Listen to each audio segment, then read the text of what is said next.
Hi everyone. நம்ம இன்னைக்கு பார்க்க போற கான்செப்ட் ரொம்ப பேசிக்கான கான்செப்ட். ஸோ ஃபிசிக்ஸை பொறுத்த வரைக்கும் கண்டிப்பாக இந்த கான்செப்டை உங்களுக்கு தெரிஞ்சே ஆகணும். கைனமேட்டிக்ஸில் இந்த டாபிக் இருக்கு, ஸ்கேலார் அண்ட் வெக்டார் குவான்டிட்டி. இந்த ஸ்கேலார் அண்ட் வெக்டார் குவான்டிட்டி அப்படின்னா என்ன அப்படின்றது நிறைய ஸ்டூடெண்ட்ஸுக்கு ஒரு சின்ன கொஷின் மார்க் தான். இந்த வீடியோவில் அப்படின்னா என்ன அப்படின்றது ரொம்ப சிம்பிளான ஒரு ஃபார்மில் பார்த்துடலாம். ரொம்ப சிம்பிள் எக்ஸாம்பிள்ஸோட நான் உங்களுக்கு சொல்லி கொடுக்குறேன். So scalars and vector quantity. So quantity அப்படின்னு சொல்லும்போது ஒரு குவான்டிட்டியை நான் மெஷர் பண்ணுறேன், ஓகேவா? ஃபார் எக்ஸாம்பிள் இந்த சாக் பீஸ் இருக்குன்னு வச்சுக்கோ. இந்த சாக் பீஸை நான் மெஷர் பண்ண போகிறேன். எப்படி மெஷர் பண்ணுவேன்? By using ruler. அந்த ரூலரை வச்சு நான் இந்த சாக் பீஸோடைய லென்த்தை நான் மெஷர் பண்ணிடலாம்.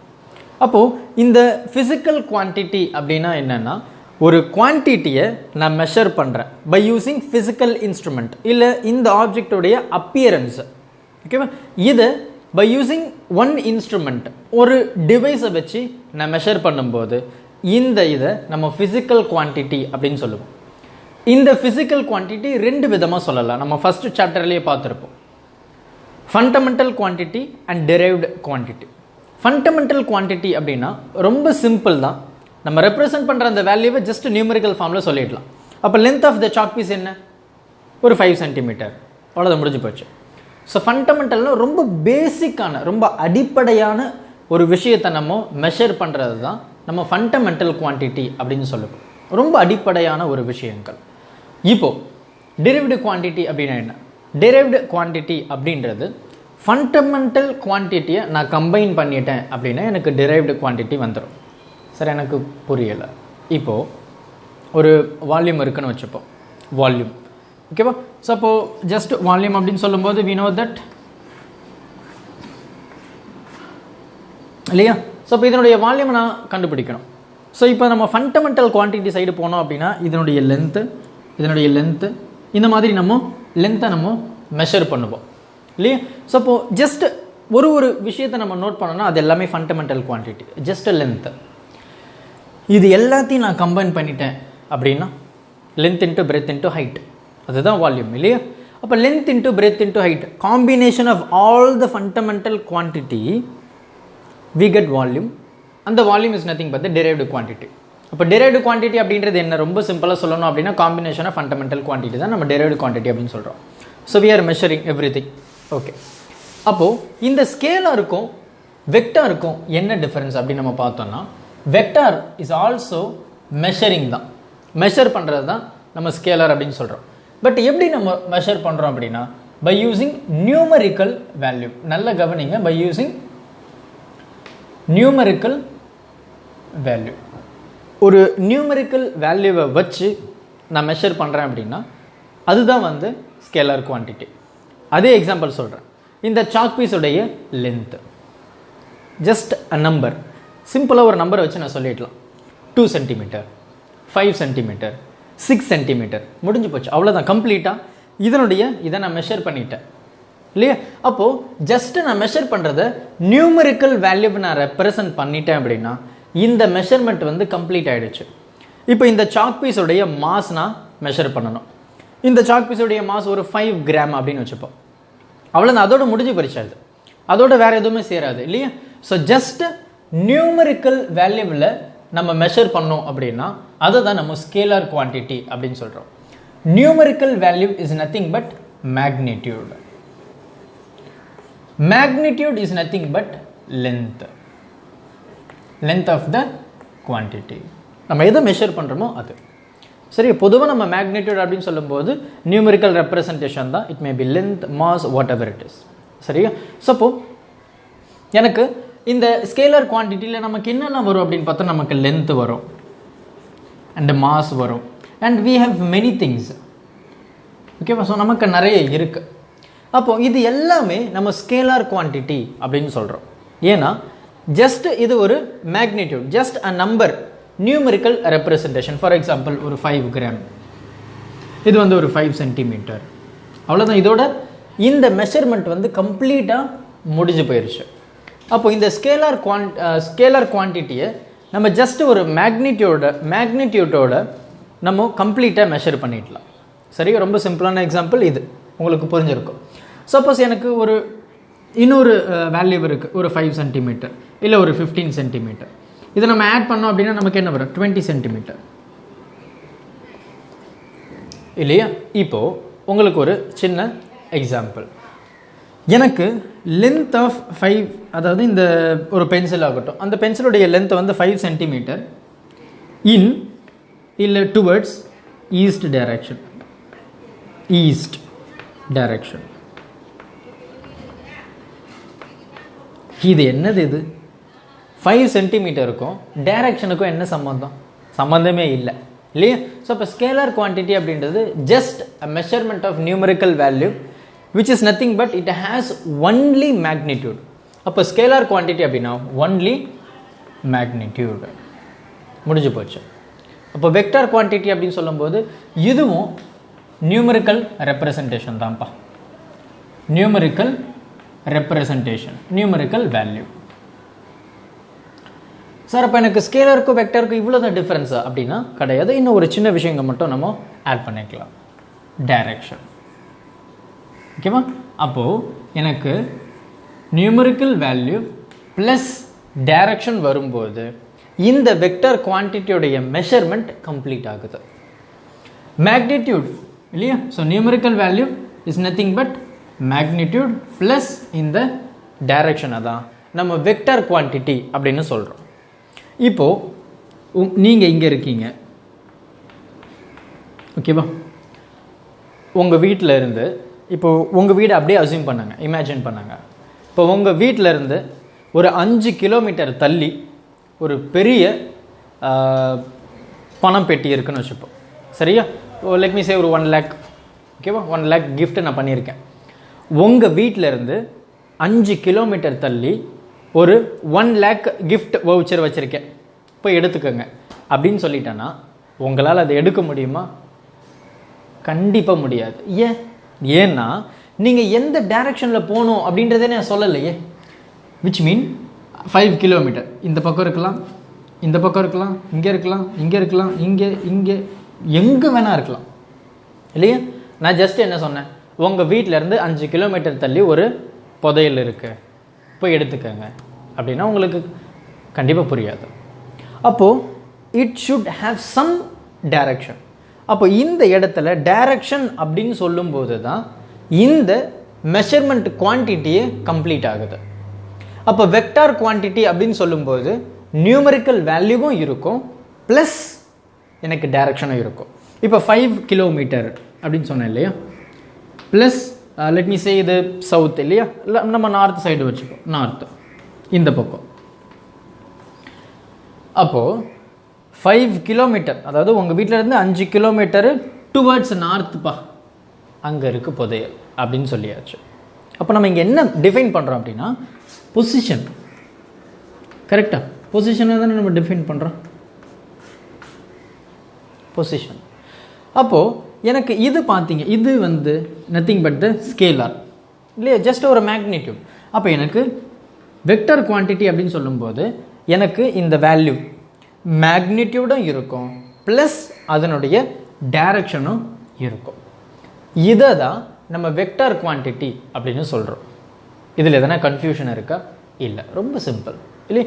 இப்போ ஒரு ஆப்ஜெக்ட் இருக்குது, இந்த ஆப்ஜெக்டை நான் ஃபோர்ஸ் கொடுக்குறேன், தள்ளுறேன்.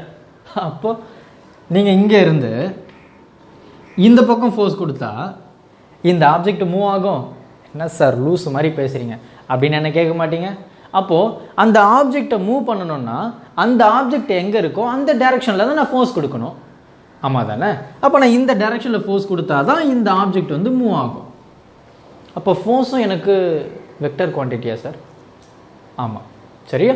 அப்போ ஃபோர்ஸும் நமக்கு வெக்டர் குவான்டிட்டி. இப்போது ஒரு ஆப்ஜெக்ட் வந்து வேகமாக ட்ராவல் ஆகிட்டு இருக்கு, ஒரு 100 கிலோமீட்டர் வேகத்தில் போயிட்டு இருக்குப்பா. 100 கிலோமீட்டர்ப்பா, எவ்வளோ வேகம், எந்த டைரக்ஷனில் போகுது அப்படின்னு நம்ம கேட்போம். இப்போது 100 கிலோமீட்டர் வேகத்தில் போகுது அப்படின்றது speed, which is nothing but the scalar. 100 kilometre வேகத்தில் போகுது, ஆனால் டுவர்ட்ஸ் ஈஸ்டில் போகுதுப்பா. அப்போது it has speed plus the direction. இதை தான் நம்ம வெக்டர் குவான்டிட்டி அப்படின்னு சொல்கிறோம். அப்போ வெக்டர் குவான்டிட்டியில் நம்ம டிஸ்டன்ஸ் டிஸ்பிளேஸ்மெண்ட் கூட சொல்லலாம். ஸ்கேலர் குவான்டிட்டியில் நம்ம டிஸ்டன்ஸை சொல்லலாம். ஏன்னா distance is nothing but the magnitude, ஒரு லென்த் ஒரு வேல்யூ மட்டும்தான் இருக்கும். டிஸ்பிளேஸ்மெண்ட் அப்படின்னு சொல்லும்போது எனக்கு லென்த்தும் இருக்கும் ப்ளஸ் டைரக்ஷனும் இருக்கும் இல்லையா? ஸோ இப்போ நம்ம இங்கேருந்து உங்கள் வீடை பார்க்குறேன், கரெக்டாக? உங்கள் வீடு இங்கே இருக்கு, நான் இந்த பக்கம் பார்த்தோன்னா தெரியுமா? தெரியாது. நான் இந்த டைரக்ஷனில் பார்த்தா தான் உங்கள் வீடு எனக்கு தெரியும். ஆமாம் தானே? It has some particular direction, அவ்வளோதான். அப்போ வெக்டாருக்கும் ஸ்கேலாருக்கும் இவ்வளோ தான் இப்போ டிஃப்ரென்ஸு. ரொம்ப சிம்பிளாக இருக்குது இல்லையா? இப்போ இந்த வெக்டாரை நம்ம எப்படி ரெப்ரசன்ட் பண்ணுவோம் அப்படின்னா, ஜஸ்ட்டு ஒரு ஏரோ என்ன அப்படின்னா பார்த்துருவோம். ரொம்ப சிம்பிளான ஒரு கான்செப்ட். அண்ட் அதே சமயம் நமக்கு டைரக்ஷன் ப்ளஸ் மேக்னிடியூடு இருக்கிற எல்லாமே நமக்கு வெக்டார் குவான்டிட்டியா சார்? கிடையாது.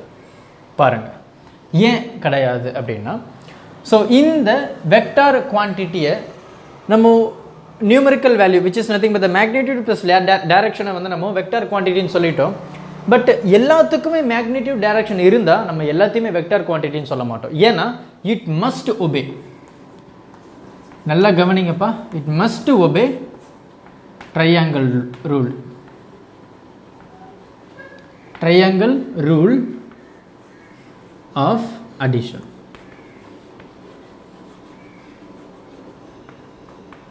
அப்போ தான் இந்த ஒரு விஷயமே கம்ப்ளீட் ஆகுது. இந்த ட்ரையாங்கிள் ரூல் ஆஃப் அடிஷனை ஒபே பண்ணிச்சுன்னா மட்டும்தான் இதை நம்ம வெக்டார் குவான்டிட்டி அப்படின்னு சொல்லுவோம். ஈவன் தோ அதுக்கு டைரக்ஷன் இருந்து ப்ளஸ் மேக்னிடியூட் இருந்தாலுமே இதை ஒபே பண்ணாதான் அதை நம்ம வெக்டார் குவான்டிட்டி அப்படின்னு சொல்லுவோம். புரியுதா? இப்போ இந்த வெக்டார் குவான்டிட்டி நம்ம எப்படி சொல்லுவோம் அப்படின்னா, ஜஸ்ட் இது ப்ளஸ் இந்த ஏரோ, இதை நம்ம என்ன சொல்கிறோம் அப்படின்னா ஹெட் அப்படின்னு சொல்கிறோம்.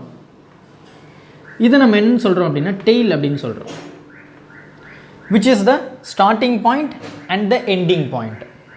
இப்போ எனக்கு ஒரு 1 மீட்டர் பர் செகண்ட் அப்படின்றப்போ இந்த 1 தான் இந்த மேக்னிடியூடு,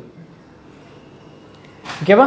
ஸோ 1 இது மேக்னிடியூட். இப்போ எனக்கு ஒரு 5 மீட்டர் பர் செகண்ட் இல்லை 5 சென்டிமீட்டர் அப்படின்னா இது 5 மேக்னிடியூட். இதனுடைய magnitude is nothing but the length. So நமக்கு ரொம்ப கிளியராக தெரியுது, இது 1 இது 5. அப்போ இந்த வெக்டர் குவான்டிட்டியை ஜஸ்ட் நம்ம இந்த ஒரு ஏரோவில் நம்ம சொல்லிடுறோம். இதை டெய்ல் அப்படின்னு சொல்கிறோம், ஏரோ இருக்கிற இடத்த ஹெட் அப்படின்னு சொல்கிறோம், ஓகேவா? ஸோ இது ரொம்ப சிம்பிள். இப்போது லெட் மீ சே எனக்கு வந்து ஒரு 2 குவான்டிட்டி இருக்குது. இப்போ எனக்கு இந்த டைரெக்ஷனில் ஒரு குவான்டிட்டி, லெட் மீ சே இது ஏ, இன்னொரு இடத்துல எனக்கு இது இப்படி இருக்குது, இதை நான் பி அப்படின்னு சொல்கிறேன். இப்போது இதை நம்ம எப்படி ட்ரையாங்கிள் ரூல் ஆஃப் அடிஷன் அப்படின்னு நம்ம ஜஸ்ட் பேசிக் மட்டும் சொல்கிறோம். அதுக்கப்புறம் we will discuss more about this. அப்போது இந்த இடத்துல நம்ம என்ன சொல்லுவோம் அப்படின்னா, எனக்கு இந்த பக்கம் ஏ போகுது, எந்த மாற்றமும் கிடையாது. இப்போ பி அப்படின்றது இது டெய்லு இது ஹெட்டு. இங்கே நம்ம ஏ வெக்டரை டெய்ல் ஹெட்டுன்னு சொன்னோம். இங்கே எங்கே எண்ட் ஆகுதோ விச் மீன் எங்கே ஹெட்டு வருதோ அங்கேருந்து நம்ம டெய்ல் ஆரம்பிக்கணும். அங்கேருந்து நம்ம டெய்ல் ஆரம்பிக்கணும். இது பி, இது ஏ. சரி, அப்போது ஒரு பர்சன் இங்கே போகணும் வீட்டுக்கு. அவர் இங்கே போகிறாரு, ஓகே? அவர் அந்த ரோட்லேருந்து இப்படி எடுத்தாருன்னா தான் அவருடைய வீடு வருது.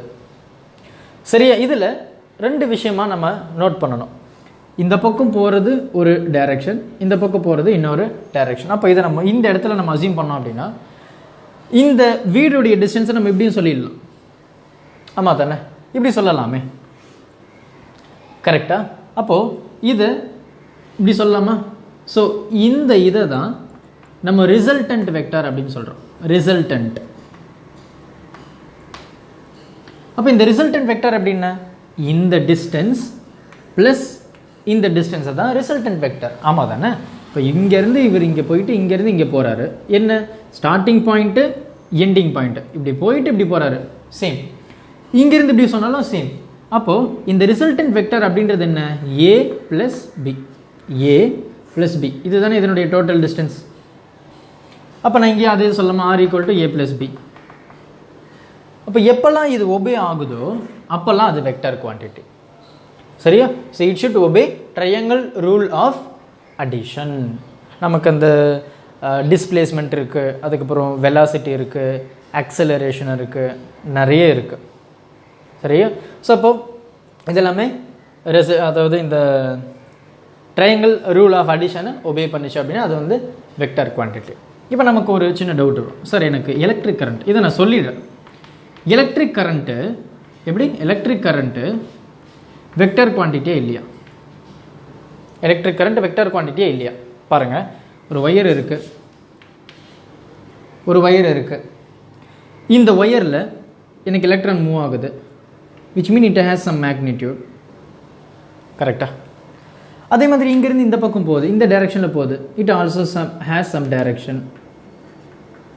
அப்போ இது வெக்டர் குவான்டிட்டியா? இது வெக்டர் குவான்டிட்டியா? இல்லை. ஏன் வெக்டர் குவான்டிட்டி இல்லை நம்ம சொல்கிறோன்னா, இது ட்ரையாங்கிள் ரூல் ஆஃப் அடிஷனை ஒபே பண்ணாது. எனக்கு மேக்னிடியூட் இந்த பக்கம், டைரக்ஷன் இந்த பக்கம். Can we add? கண்டிப்பாக நம்ம ஆட் பண்ண முடியாது. பட் இந்த மாதிரி இருந்ததுன்னா அஃப்கோர்ஸ் வி கேன் ஆட். இது எந்த டைரக்ஷன்லாம் இருக்கலாம், ஒன்று இந்த பக்கம், இன்னொன்று வந்து அதுக்கு பர்பெண்டிகுலர்.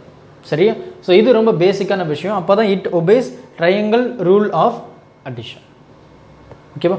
பொறுமையாக பாருங்கள், நம்ம அடுத்தடுத்து போகும்போது அந்த டாபிக் என்ன அப்படின்றது ரொம்ப டீட்டெயில்டாக நம்ம பார்க்கலாம். ஸோ இதுதான் ரொம்ப பேசிக்கான ஒரு விஷயம். ஸ்கேலர் குவான்டிட்டி, வெக்டர் குவான்டிட்டி அப்படின்னா என்ன? ஸ்கேலர் குவான்டிட்டினா நம்ம நியூமெரிக்கல் வேல்யூ, அதாவது numerical representation of that particular குவான்டிட்டியை தான் நம்ம ஸ்கேலர் குவான்டிட்டின்னு சொல்லுவோம், which is nothing but magnitude. Magnitude மட்டும் இருக்கிறத நம்ம ஸ்கேலர் குவான்டிட்டின்னு சொல்கிறோம். வெக்டர் குவான்டிட்டியை மேக்னிடியூட் ப்ளஸ் டைரக்ஷன் நம்ம வெக்டர் குவான்டிட்டின்னு சொல்கிறோம்.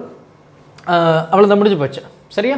ஸோ அப்போ இதை நம்ம கம்ப்ளீட்டாக நம்ம சொல்லிடுறோம். And one more important thing என்ன அப்படின்னா, இந்த vector quantity it should obey triangle rule of addition. அப்படி ஒபே பண்ணிச்சுன்னா it is also called as vector quantity. ஓகேவா? ஸோ சேம் டைரக்ஷனில் இருக்கக்கூடாது, விச் மீன் அதனுடைய மேக்னிடியூடும் அதனுடைய டைரக்ஷன் ஒரே மாதிரி இருந்தாலும் வி கேனாட் ஆட். இது ஆட் பண்ண முடியுமா? கண்டிப்பாக முடியாது, இல்லையா? ஸோ இவ்வளோ தான், ரொம்ப சிம்பிளான கான்செப்ட். பொறுமையாக பாருங்கள், நம்ம அடுத்தடுத்து டாபிக் போகும்போது எல்லாமே நம்ம டீட்டெயிலில் பார்க்கலாம். இது எல்லாமே ஒரு பேசிக்கான ஒரு விஷயம் தான். சரியா? ஸோ இதுக்கப்புறம் உங்களுக்கு டவுட் வராதுன்னு நினைக்கிறேன். அதை மீறி உங்களுக்கு எதனா டவுட் இருந்தது அப்படின்னு எனக்கு கமெண்ட் பண்ணுங்கள். Thank you. Help others with a smile.